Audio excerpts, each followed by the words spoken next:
welcome back, guys, to another episode. We're just kicking off with another one. We've got a Samoan international here, played both his trade in 15s and 7s, and now he's sort of playing in America, in Washington. So welcome, Danny Tusitala. How you doing today, mate? Yeah, good, man. Thanks for having me, boys. Appreciate it. Yeah, sure.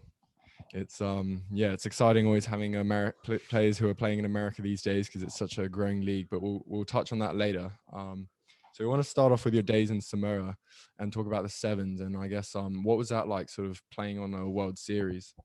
I think for everyone, I guess playing for your country is always a privilege and such an honor. And I think it's not only you're representing yourself and your family, but you're also representing, I guess, the people of Samoa, not only just in Samoa, but all around the world.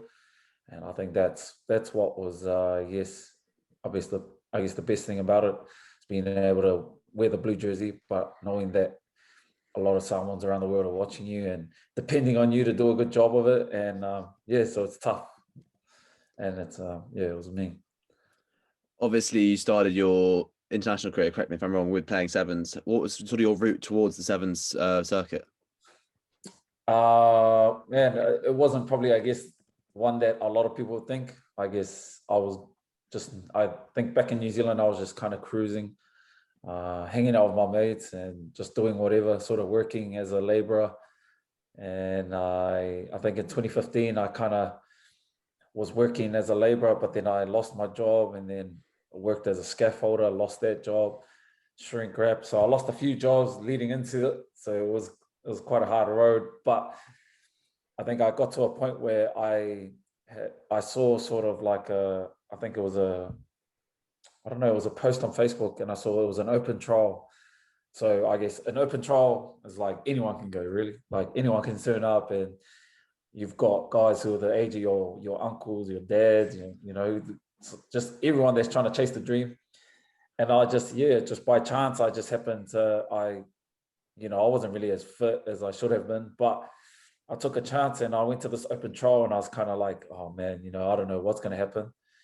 And so I turned up to this open trial and there was so many people there.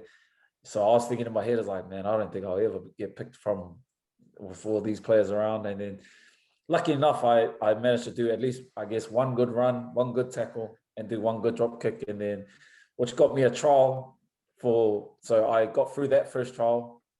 And then that was in 2015, early 2015. And then I got sent an email saying, I've been invited to trial again. So I went to a trial to get into another trial, but then the next trial was in Samoa. So I obviously come from New Zealand. And so I had to find my own funds to pay my flight to get over to Samoa. And it was kind of tough, I guess, when the financial side of things come into play.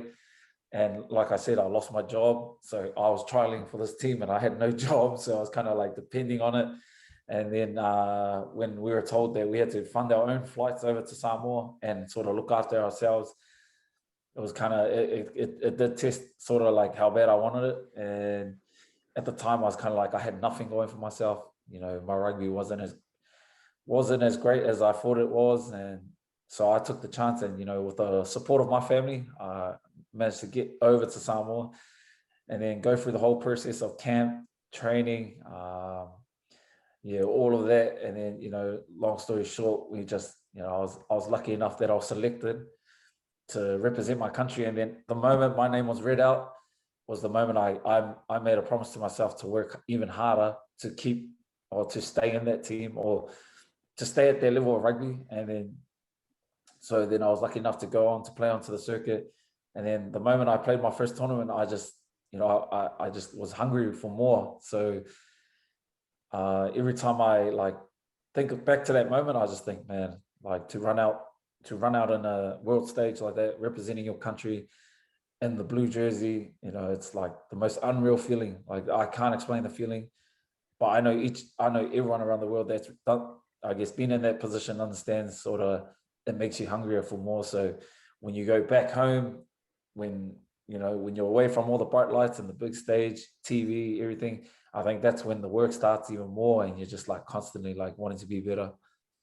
So Just touching on what you said there, was this always something that it was always a dream, it was always in the back of your mind, even when you were working as a builder or a scaffolder? Was rugby always something that you wanted to do? Was it always a passion from when you were young? Yeah, I guess growing up in New Zealand, when growing up in New Zealand, especially in Auckland, rugby is like everything. I guess like here in America, there's baseball, football, basketball, and things like that. And in New Zealand, it's only rugby, I guess. And I guess if you don't make it in rugby, there's nothing else. Well, that's the mindset I guess we all have as young kids growing up. So as I was growing up, my team was Auckland and the Blues and All Blacks. I grew up wanting to be an All Black. But I think growing up and going through school, I didn't really take rugby serious enough. I just relied on talent. And I think I'm one of those ones guilty of just thinking talent was going to get me all the way once I left school. I soon realized once I left school, it was like, oh, it's a whole different world. Like, your talent is dependent on someone's opinion. And, so I guess that's where hard work and all the effort comes in, and you kind of eliminate someone's opinion by just putting your hand up and putting in the work. But I was in that position where I came out of school, I just was bumming around, hanging out with my mates, doing all sorts, as you do when you leave school as a teenager. And so I kind of learned the hard way. I went through so many jobs, like I couldn't even count on my fingers how many jobs I've been through. And yeah, it's just like you said, as when you're laboring, especially when you're waking up at like 5 o'clock in the morning to go to work. You go to work and it's dark. You come back and it's dark. So it's like a wasted day. And all respect to, I guess, tradies and laborers, and I have so much respect for those people. But I guess when you're someone like that's trying to chase the dream of being a professional athlete and doing that day job, it's tough. Like, not many. I don't believe not many get through it unless you got the support of family and friends and things like that. So yeah, it's tough. Do you think the fact that you went through all this hardship really helped with sort of your resilience through training and through games, especially in sevens? Oh, 100%. I believe what my point of difference is with a lot of athletes is that I've never had the benefit of coming out of school and being a professional athlete from the get-go. And I feel as though my work ethic comes from, I guess, being a laborer, being like, when I say being a laborer, I was just the guy that grabbed the rubbish, put it together, sweep the floors, and did all the bum work for the actual builders. And and it's not a nice feeling, I guess. And that's what drives me. Until this day, it drives me. Like, when there's days I feel like I don't want to do rugby, I always think back and look and remind myself of where I've come from, and do I want to go back there? And the answer will always be no. I don't want to go back to that feeling of having to wake up and then go to work, and then as soon as you walk in through those doors, you're waiting for the first smoker. So it's like, flip, man, do I really want to live like this? So now that I'm lucky that I have the opportunity to play rugby as a full-time job, I'm kind of just trying to enjoy every day as it comes, because like we've all seen in the last year, that rugby and sports can be taken away from us, and it's like, well, what do we do next? So I guess I'm at the stage now, I've just got to enjoy myself while I still can, and remind myself of where I've come from and what I've had to go through to get here. And yeah, I guess everyone goes through their struggles. I'm definitely not the only one that's been through this, but I guess I'm lucky enough that I can speak about it because I've been there, done that. So yeah, it's a crazy thing, I guess. I think you are the perfect demonstration of demonstrating why the game's so good, is that people, they only need one opportunity. You took one opportunity, turned it into another one, and from there you just use that as a platform just to build your career. And look where you've got to now. Just talking a little bit, so now obviously you started with sevens, but you moved into 15s, I think in 2015. Yeah. Was there a particular reason behind that? Was that just because you were excited to move into a different code, or was it? Nah, it was it was funny because 2015 was all kind of like the year that everything happened out of nowhere.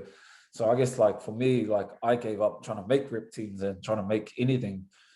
But when it came into 2015, and like I said, I went to that open trial where, flip, man, like there was guys there that did not look like athletes, that did not look like they played a game of rugby.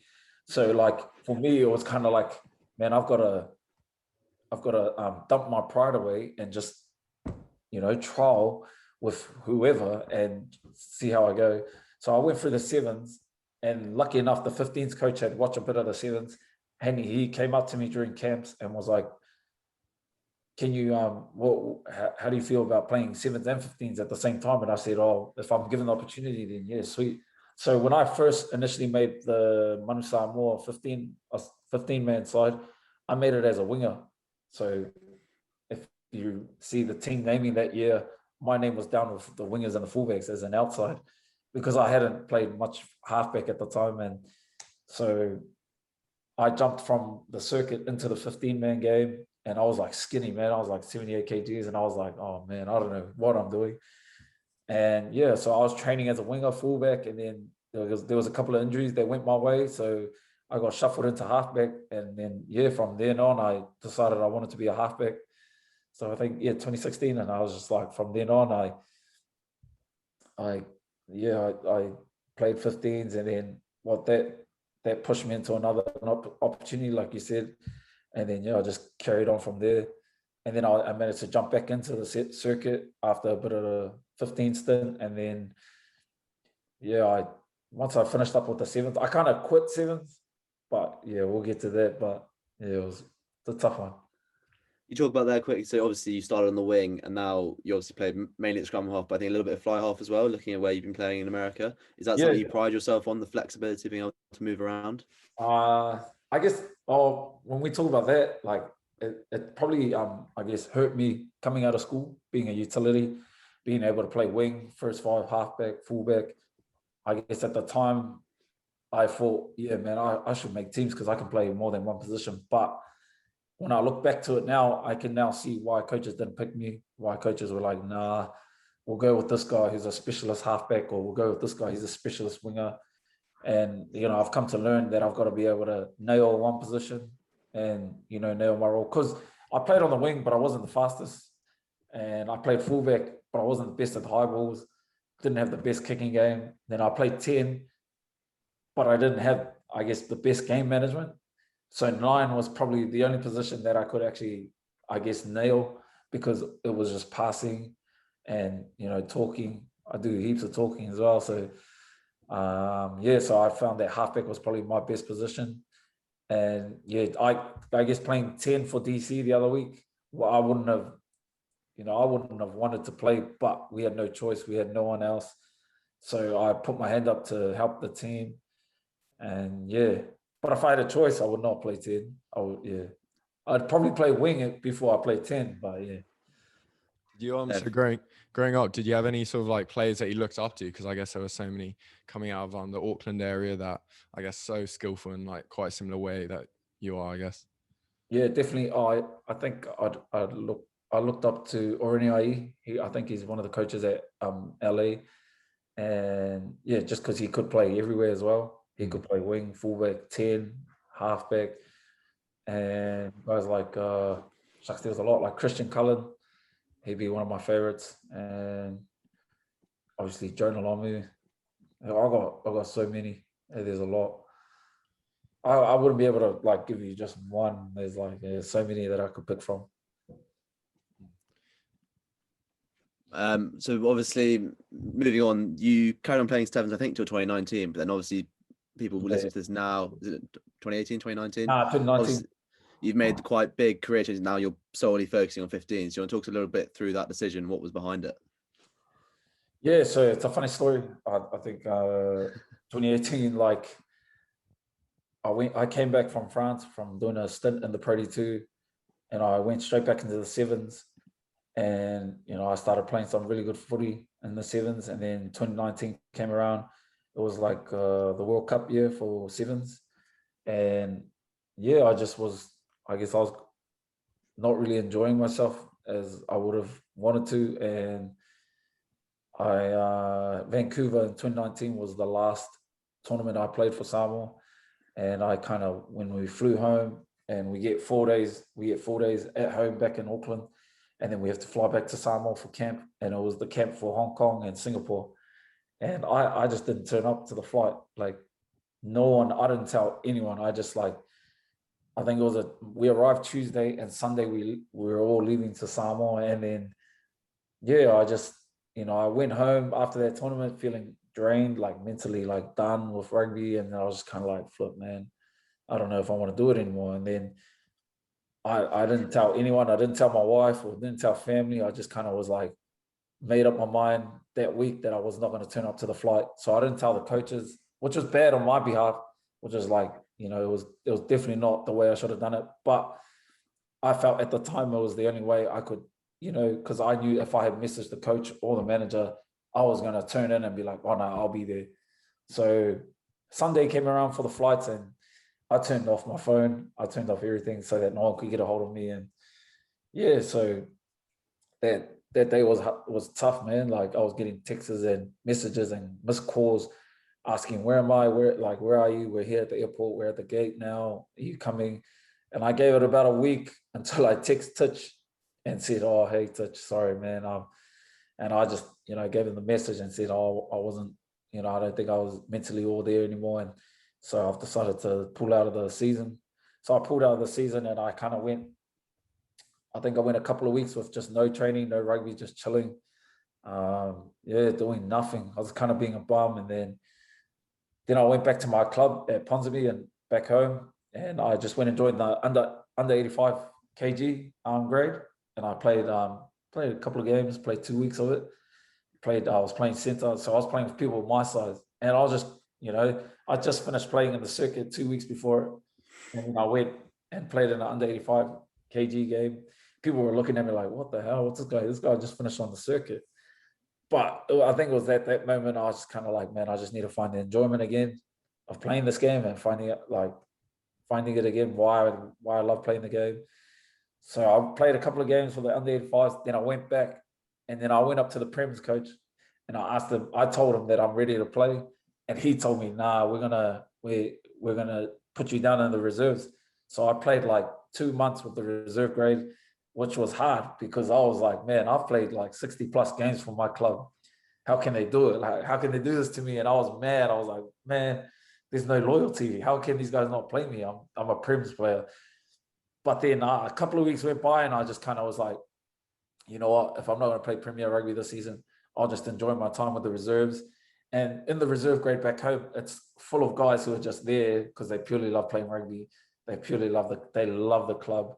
And then I think that was the turning point for me, was seeing all these guys, like, you know, they work their day jobs, but they come here and they play for the club. They come on a Tuesday night, cold, rainy nights, and still train, still have a smile on their face. And then it was like, look, man, I'm being a bit ungrateful and I've just kind of being a bit spoiled and a bit privileged that I think that I can just walk into a team. So when I started enjoying myself, I played like about 8 games of the reserves, and then, man, I was just lucky that the Prem team had a few injuries, but they didn't have any injuries at halfback. But they came to me and said, "We know you've been playing reserve grading. You're playing really well, but you know, there's a spot open for you if you want to play on the wing." And then I was like, "On the wing? Yeah, sweet, I'll play." Like, because at that point I was like, I don't care where I play, I just want to play Prems.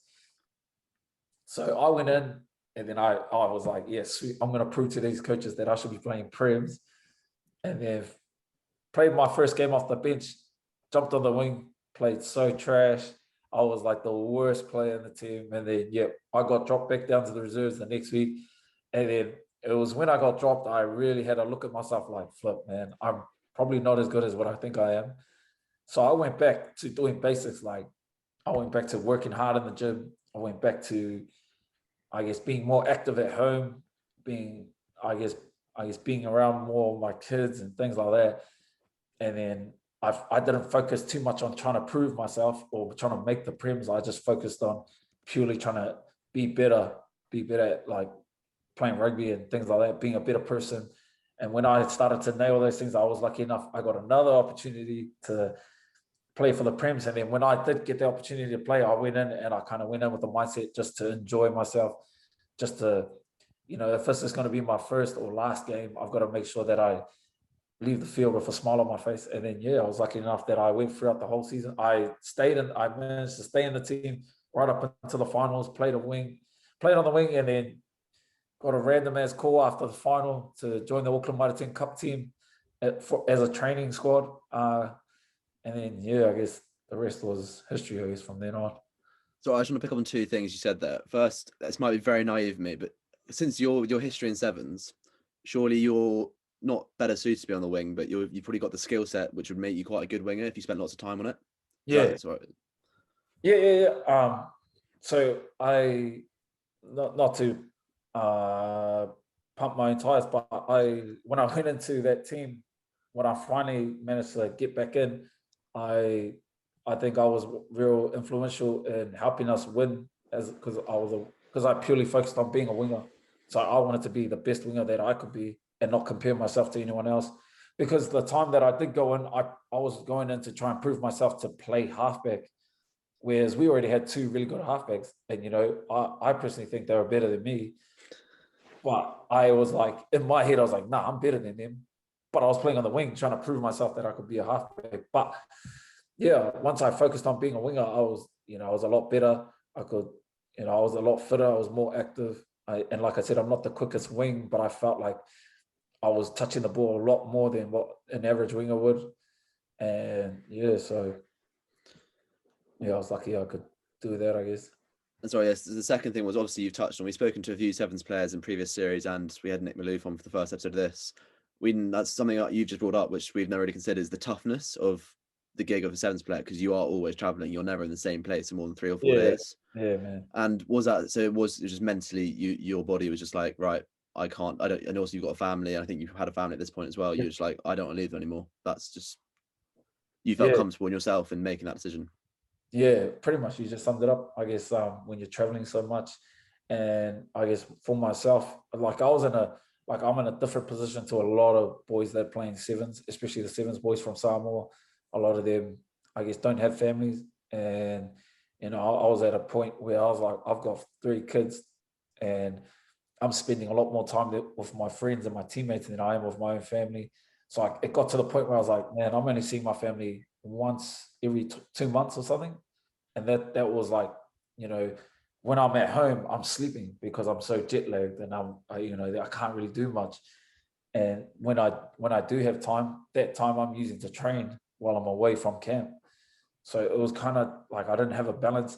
And, I'm still learning that balance now, like trying to be a father, trying to be a husband, and then trying to be a friend or brother back home.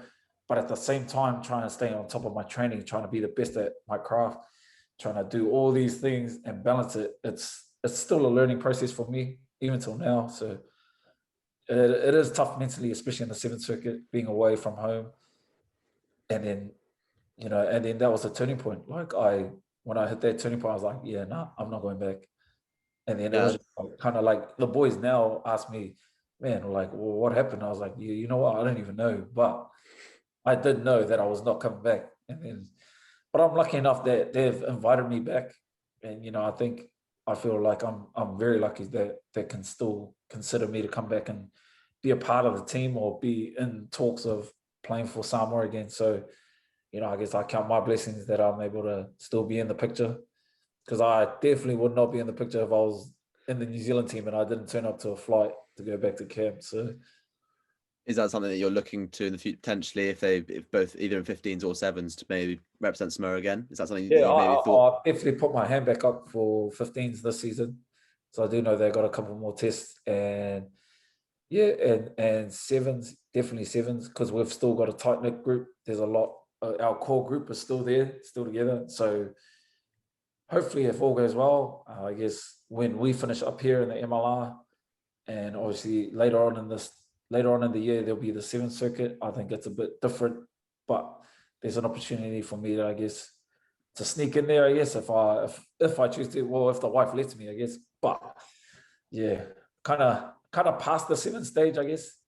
When you've done it a couple of times, it's kind of gets the same old, unless you're chasing for tournaments, I guess, 50 tournaments or something like that. Well, you sort of touched on it with the MLR, and we want to sort of move on to, I guess, the America topic, because that's sort of the big chapter that you're at now. And I guess when you ask most people who are playing in the MLR these days, especially when you come from pretty much the other side of the world, and ask them, would you have thought to be playing in the MLR in about 3-4 years ago? You probably would have said probably not. So what made it so appealing, like, as of now? Shucks, this brings me back to that story I said when I quit rugby and I was kind of going through that playing reserves, then trying to make the prems. So during that time, I just got a phone call from Andrew Douglas, our head coach here at Old Glory DC, and it was a random. Like I woke up one morning and I had a missed call from Washington DC, and I was thinking, oh man, must be a spam or scam. Then he called me again. I answered the phone and I was like, oh hello, and then he told me who he was, and he said, oh, he has an opportunity for me here at Old Glory DC. It's going to be a new team in the new league in America. It'll be in its third season. And then I just, at the time, I was like, yeah, sweet. Like, I didn't have anything going for me. I was just kind of like, yeah, sweet, bro. Just send through the contract. So he sent through the contract, I think the next day or that day. I just signed it. I didn't even read it. Didn't speak to my agent or anything. I was just like, yeah, sweet, signed it. Give me a pen. Where do I sign? Yeah. And then so when that happened, that's when all of that, like me playing reserves, going into the prems and things like that. So I was kind of like, I didn't care what was going to happen with me at club because I already knew that I was going to go to America the next season. And then I just was lucky enough that Auckland Mitre 10 Cup gave me a call, came knocking on my door, and I was available, and then I carried on from Auckland Mitre 10 Cup through to Old Glory last season. So yeah, it was nothing special. Just got a random phone call at the time. I was kind of like, had nothing going for me, and just was like, yeah, sweet, I'll sign it. Like I didn't even ask him. I didn't even flinch. I was just like, oh yeah, sweet, I'm keen. Obviously, looking at Old Glory last year, they obviously had quite a good 2020 season before COVID cut it short. Was that something had you seen that before, and exciting prospects, knowing you're moving somewhere which had quite a lot of potential? Sorry, what was that? Like, what do you mean? So Washington, they obviously last year they only played 3 or 4 games. They were very successful. I think they won 3 and drew one or something. Was that something you were excited about going towards, like adding to something which they had obviously already got the foundations to be a good rugby side? No, I was there. I was there last season, and then we won 4 and we lost 1. So we lost our first one and then we won 4. So we were lucky enough. So I was here last season and then I had to go back home. That's my bad. Okay, we'll cut that bit out because that was an error on my part of my research. Sorry about that. Matt, your question. So yeah, are there any sort of major changes that you'd like to make to, I guess, your individual playing style in the team now that, like, is it a different style with like the American rugby? I don't know. Yeah, it's a tough one because I think it depends what style you're sort of comparing it to. Like if you're going to compare it to New Zealand, it's definitely different. And I think that's a bit unfair if you're going to compare it to New Zealand rugby. But I think America has its own sort of style. It's got a bit of flair. It's got a bit of everything, I guess. And it's only going to take time. Like it'll only be a matter of years when America is going to be, I guess, the limelight of rugby in the world, because obviously America is where people want to live. America outside of rugby here in America, there's so much you can do. You know what I mean? Like you can go to eventually when things start to open up here in America, you can go to NBA, you can go to hockey games, you can go to baseball games. There's so much you can do here that I guess other countries can't offer. And I think that's what, I guess, brings you to that other question, what's so appealing about America? Around the world, everyone follows American sports. So the opportunity to live here in America and to be able to attend games like that and to travel, I guess, because we're lucky enough that we used to travel to these states. I've been to San Antonio, I've been to Austin, where else? Been to, where did we go last? New Orleans. Like these are places that I've only ever heard of, or and to have the opportunity to travel to these places, it's unreal, and only the MLR can offer you that. So I guess we're pretty lucky, and in its way, MLR is quite special. And like I said, the style of rugby that they play here is different. I guess it's still in its learning process, I guess growing process, I should say. Sorry, and so yeah, I'm enjoying it. I love the style that we get to play here, and we play on turf. Back home we have to play on freaking grass and rain. So it's we're pretty lucky that we can play on, I guess, artificial turf here. So you get to play more running rugby. You talk about the sort of the positives about being American, the exciting thing. I was looking at your fixture list, and you obviously got LA Glutinis at the Colosseum in a couple of weeks. Surely that's got to be one of the highlights with a crowd in as well. That's got to be something you're really looking forward to. The Colosseum. What's the Colosseum? So that was where the Olympics were held when they're in America. That was the And center of it all. It's an unbelievable stadium. I think it's one of the like limelights of American sport as well in history. Very historic. Well, you've got that to look forward to. I'm letting you know about that now. yeah, now I know. So yeah, it'll be good. I think I've been lucky enough to play in a few stadiums there, some historic stadiums. So be another one I get to have the privilege of playing in. So hopefully, if I make the team, yeah, it's a couple of months away. Fingers crossed. And obviously, so talking about the season ahead, you guys have played 3, you're 1-1, drawn 1, lost 1. What are the prospects? Do you think you guys can compete right at the top? Yeah, I'd like to think so. You know, and I think anyone would like. I guess if you're going to play the sport, you want to play to compete in the top spots. But you know, we are in a position where we understand that we don't. I guess we don't have the the depth at the moment, and yeah, I shouldn't say that, but we're still learning. I guess with what's been hard about it is that I've only just turned up a week before our first game. A lot of Kiwi boys have been just filtering in, coming in. We haven't quite started the preseason. We didn't get a preseason, so we used these first 3 games as a preseason, as to kind of sort of find out who's who or who does what, and so we're lucky enough that we had the bye last week so that we could all freshen up, and get ready for these next couple of games. And correct me if I'm wrong, but I was just reading that you're part of like the team leadership group, and in particularly the attack, sort of helping out with the attack. What does that sort of mean to you as like a player, and what can you bring to the team, and what did that sort of help you? Like, what did you learn from that experience or current experience?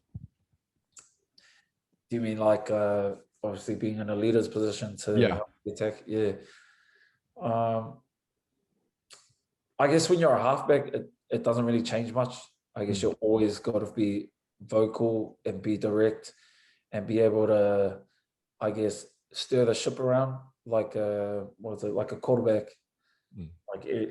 But we're lucky enough that we have a 9 and a 10, so it's like 2 quarterbacks at one. So yeah, I'm lucky enough that I've got a really good 10 outside me who he does he drives the game.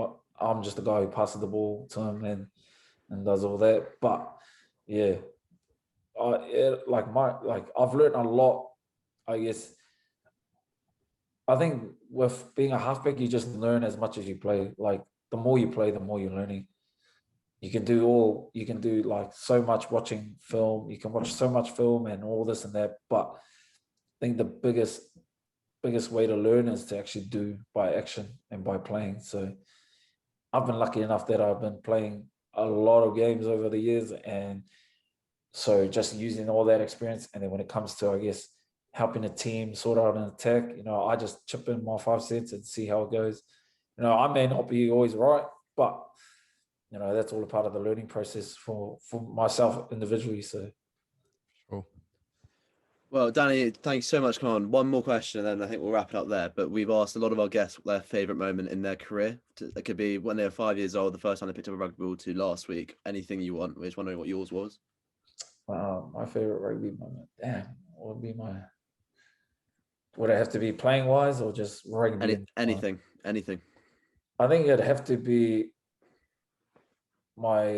definitely my debut for Auckland Mitre 10 Cup, because it was a team growing up ever since I was a youngin' that I always dreamed of playing for. And when I came out of school, I thought, yeah, that's never going to happen anymore.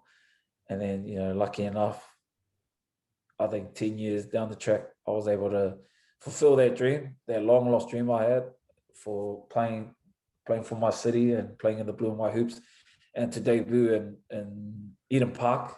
It was unreal. Like, I couldn't have asked for anything more.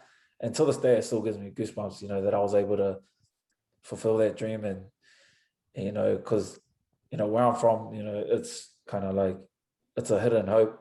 Like, if you're going to make it out, or you're going to, I guess, make it out and make something of yourself, I guess. So, yeah, it'd be definitely my debut for Auckland. There's many others, but that is definitely my top rugby moment. So, yeah. Awesome. Well, Danny, thank you so much for coming on. I've enjoyed it massively, as I'm sure Yeah, as it was Matt. amazing. Thank you guys, man. Appreciate it. We wish you the best of luck for the rest of your season, and cheers everyone else for tuning in again this week. We will see you next week. Thanks, guys. Come on! Come on!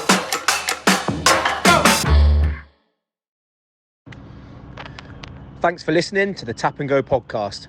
I'm Guy Thompson and I'm a Loose Heads ambassador, the mental health movement normalising the conversation in rugby. Head over to looseheads.co.uk and get 15% off at the checkout now with code TAP and GO. Take care.